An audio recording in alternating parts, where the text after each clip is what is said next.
یہ تمہاری اور میری ماما کی ہے۔ انہوں نے 9 بجے ظالموں نے ایک اننون نمبر سے میری وائف کو وہ ویڈیو بھیجی، وہ مجھے قتل کریں گے۔ میں بتا دیتا ہوں کہ میرا قاتل رانا ثناء اللہ ہوگا۔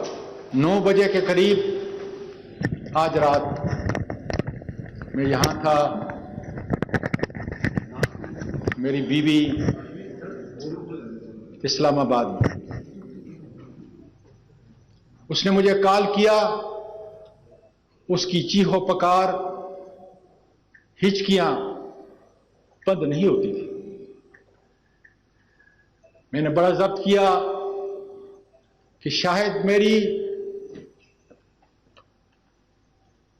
ان پوتیوں کو کسی نے قتل کر دیا ہے، اور میں یہاں لاہور میں ہوں۔ میں بار بار زور زور سے کہتا، کیا بات ہے، کیا بات ہے، بولو۔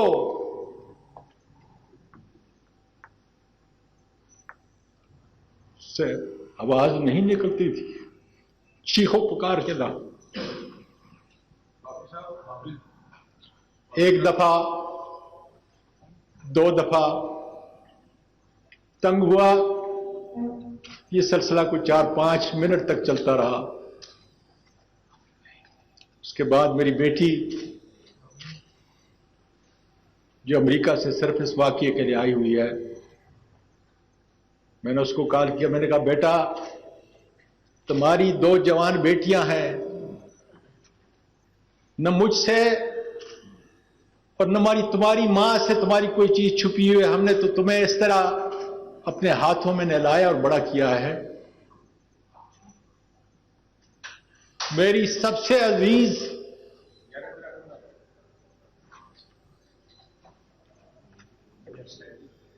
اپنی ماں سے پوچھو کہ کیا بات ہے، میرا جگر نکل رہا ہے اس لیے کہ مجھے 3 سٹنٹ لگے ہوئے ہیں، میرا دل پھٹ رہا تھا۔ اس نے کہا ذرا تھوڑا ٹھہرو، وہ گئی ماں کو منایا، تو ماں نے کہا کہ ان کے پاس مجھے کسی نے بغیر نمبر کے ایک ویڈیو بھیجی ہے، کیونکہ میرے ملک کی بچیاں جو ہیں، میرے ملک کی پوتیاں جو ہیں وہ سن رہی ہیں، اور اس ویڈیو میں تم ہو، آگے میں نہیں کہہ سکتا۔ تو میں نے اپنی بیٹی کو کہا کہ تمہاری ماں نہیں سمجھتی کہ میں 9 بجے سونے والا ہوں اور 3:30 بجے تہجد کے لیے اٹھنے والا ہوں، ساری زندگی میں نے اس کے ساتھ گزاری ہے، اور اس کو پتہ نہیں کہ چند دن پہلے 13 اکتوبر کی صبح کو جو مجھے اٹھا کے یہ ظالم لے گئے، اس وقت میری ویڈیو بنائی، اور آج کل ویڈیو کو کنورٹ کرنا، جیلی ویڈیو بنانا کوئی مشکل کام نہ تھا۔ وہ پھر سسکیوں میں بولتی رہی کہ ڈیڈی یہ کسی اور کی نہیں ہے،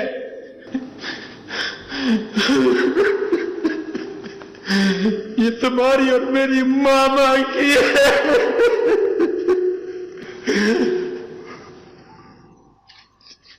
میں نے کہا بیٹا یہ کیسے ممکن ہے؟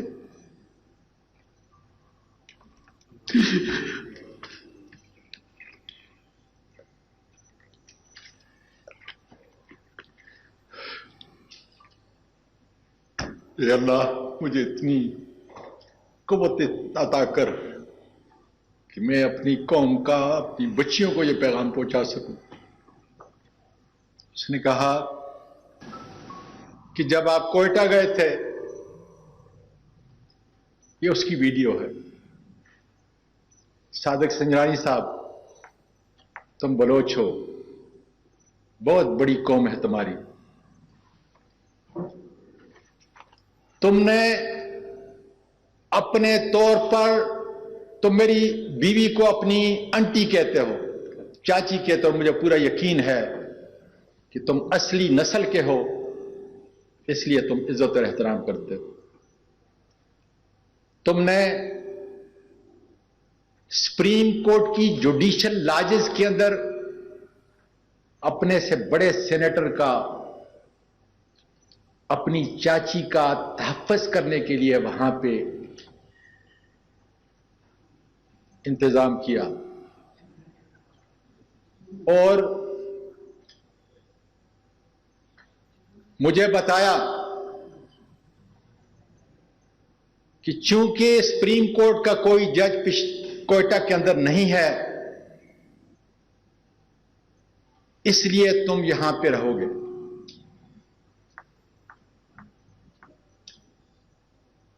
میری بیوی جو ایک محفوظ جگہ پہ ملک چھوڑ کے چلی چکی ہے وہی میری آخرت سمایا تھا. میری پوتیاں جن کو میں نے امریکہ میں پیدا ہوئی یہاں پہ لے کے آیا ٹروما اور سکار لے کے میرے اس ملک سے میرے ملک کے باسیوں سنو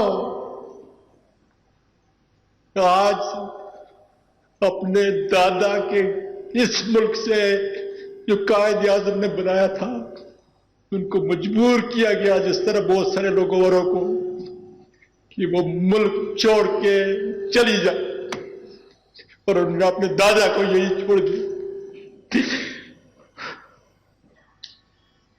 میرے ملک کے لوگوں جس شخص نے حرام نہیں کھایا ملینوں ڈالر میں نے اپنے اس ملک کے اندر آئے غریبوں مسکینوں بیواؤں اور یتیموں کا آسرا رہا. وکالت میں اعلیٰ کی پارلیمنٹ میں 17-18 سال سے گزارے. کردار پہ خدا گواہ ہے صبح تک کوئی جو میرے ارد گرد رہتے ہیں سارے جانتے ہیں کہ میری زندگی کا اور میری وائف کی زندگی کا معمول کہ 9 بجے ہم سوتے ہیں 3:30 بجے اٹھتے ہیں ساری زندگی. میں تو اپنے پروردگار سے سوال کر رہا ہوں یا پروردگار یہ ملک پاکستان ہے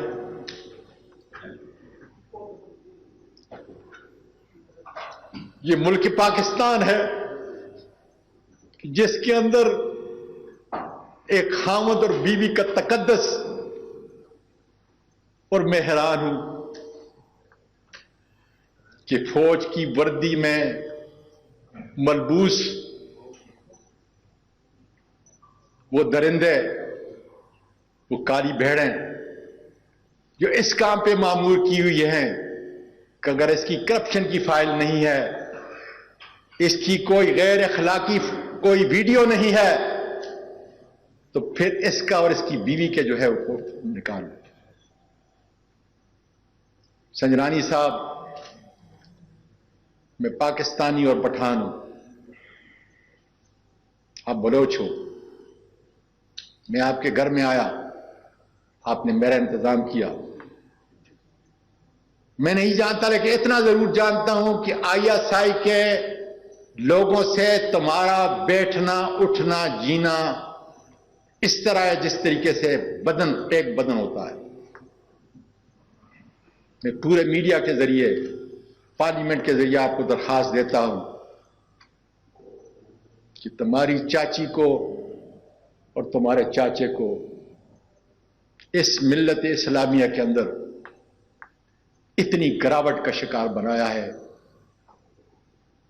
کیا کوئی میری بہن میری بیٹی یہ سوچ سکتی ہے کہ اس کے گھر کے اندر اس کا اپنا باپ اور اس کی اپنی ماں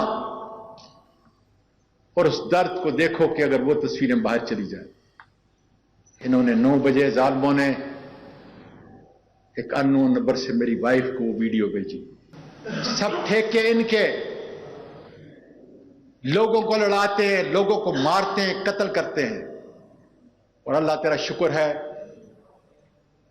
کہ میری پیاری بیوی جو نانی بھی تھی اور دادی بھی تھی میری بہو اور میری 3 پوتیاں حفاظت سے یہاں سے نکل چکی ہیں. کس ملک سے؟ یہ افریقہ نہیں ہے یہ لا الہ الا اللہ محمد رسول اللہ کے مطابق بنا. باجوہ صاحب میرے خاندان کے کتنے لوگ سپاہی سے لے کر لیفٹیننٹ جنرل تک اس ملک کی خدمت کی اور تمہارا اور میرا رشتہ کتنا قریب ہے. جب بھی ہماری حکومت کے ہماری کبھی ملاقات ہوئی آپ نے ہمیشہ سواتی صاحب کے نام سے یاد کیا مجھے. میں نام نہیں لیتا اس میڈیا کے اوپر، لیکن آپ جانتے ہو کہ آپ کا ایک بہت بڑا قریبی، اور میں نے تو صرف چند دن پہلے یہ کہا تھا کہ باجوہ صاحب ایاز نام کا اسسٹنٹ ڈائریکٹر ہے، لوگوں کی باتیں نہ سنیں، فہیم اور فیصل کی باتوں کو نہ سنیں. اس لیے خدا جانے کہ ان کالی بہنوں کا ایجنڈا کیا ہے. میرا ایجنڈا تو میرے ملک کے سپاہی سے لے کر جرنیل تک اس کی عزت کرنا ہے. امریکہ کے اندر جو ہے جب ہمارے سارے وہاں پہ آپ لوگ ٹریننگ پہ افسر جایا کرتے تھے، میں ان کی خدمت کرتا تھا، ساری دنیا جانتی ہے. اور پیس فورس کے اندر آپ نے تو پوری دنیا میں اپنا نام پیدا کیا. میرا سپاہی، میرے ملک کا محافظ ہر روز سرحدوں پہ گرتا ہے، اور اس کے لیے ہم انا للہ و انا الیہ راجعون پڑھتے ہیں. میری تو ٹویٹ دیکھو، جب کوئی شہید ہوتا ہے تو میں کیا کہتا ہوں. اور میرا قصور صرف یہ ہے کہ 16 ارب روپیہ میرے اس غریب ملک کا وہ معاف کیا گیا، اس میں نے آپ کو ٹویٹ کی. وہ میرا تو قانونی اور آئینی حق ہے. اور کیا اس کا بدلہ یہ کافی نہیں تھا کہ جب ایک آدمی کرپٹ نہیں ہے، اس کی کوئی فائل نہیں ہے، اس کی کوئی اخلاقی فائل نہیں ہے، دنیا جانتی ہے مجھے، تو پھر اس ماں سے، اس نانی اور دادی سے بدلہ لیا جائے. جن لوگوں نے یہ کیا، اس زمین پھٹ کیوں نہیں گئی؟ میں پوچھتا ہوں دانشوروں، وکلا اور ججز، زمین پھٹ کیوں نہیں گئی؟ اور کہاں پر؟ سپریم کورٹ کے جوڈیشل لاجز کوئٹہ کے اندر 20 اگست کو قرآن مجید دیکھو پڑھنے والوں، کیا کہہ رہا ہے میرا پروردگار آپ کے لیے اور میرے لیے کیا پیغام دے رہا ہے کہ اس وقت کے اندر جو ہے کسی کو اجازت نہیں ہوگی، اس لیے کہ بیوی اور خامن، اس کی تم ویڈیو بنا رہے ہو. قوم کا نوجوان کیا ان معصوم آرمی کے ان سپاہیوں سے لے کر جرنیل تک نفرت نہیں کریں گے کہ اسی وردی کے اندر یہ کالے بھیڑیے اس ملک کی اخلاقیات کو اتنا گرا دیا ہے، اتنا گرا دیا ہے کہ لوگوں کی زبانیں بند کرنے کے لیے یہ معصوموں کا قتل ملک سے اور ملک سے باہر بھی کرتے ہیں. کس طرح میری بیوی گئی ہوگی جس کے ساتھ 16 سال کی عمر میں نے شادی کی، اپنی پسند کی شادی کی، جس نے میرے پوتوں کو، نواسوں کو نہیں بلکہ پوری فیملی کو، یتیموں اور مسکینوں کے لیے، اور 1 مہینے میں 10 دن وہ روزے رکھتی ہے. اس کی عزت کو ملک کے ججز اتنا آسان ہے، اتنا سستا سودا کیا ان ظالموں نے. اب ان کے پاس ایک ہی حربہ رہ گیا ہے، وہ مجھے قتل کریں گے. میں بتا دیتا ہوں کہ میرا قاتل رانا ثناء اللہ ہوگا، اور مجھے اگر قتل کریں گے میں اپنے موت کی دعا نہیں کر سکتا. میں خودکشی نہیں کر سکتا، حرام ہے. اس لیے اسی ملک کے اندر خدا کے فضل سے رہوں گا. اور میرے ملک کے لوگوں اٹھو، اگر اسی طریقے سے ہم نے بزدلی کا ثبوت دیا، اسی طریقے سے ہماری ویڈیو بنتی رہی اور اب ضمیر کے سودے کرتے رہے، ان کے سامنے جھکتے رہے، تو خدا کی قسم نہ صحافت اس ملک کو بچا سکے گی، نہ پاکستان کی بہادر افواج، نہیں پاکستان کی عوام۔ پاکستان پائندہ باد۔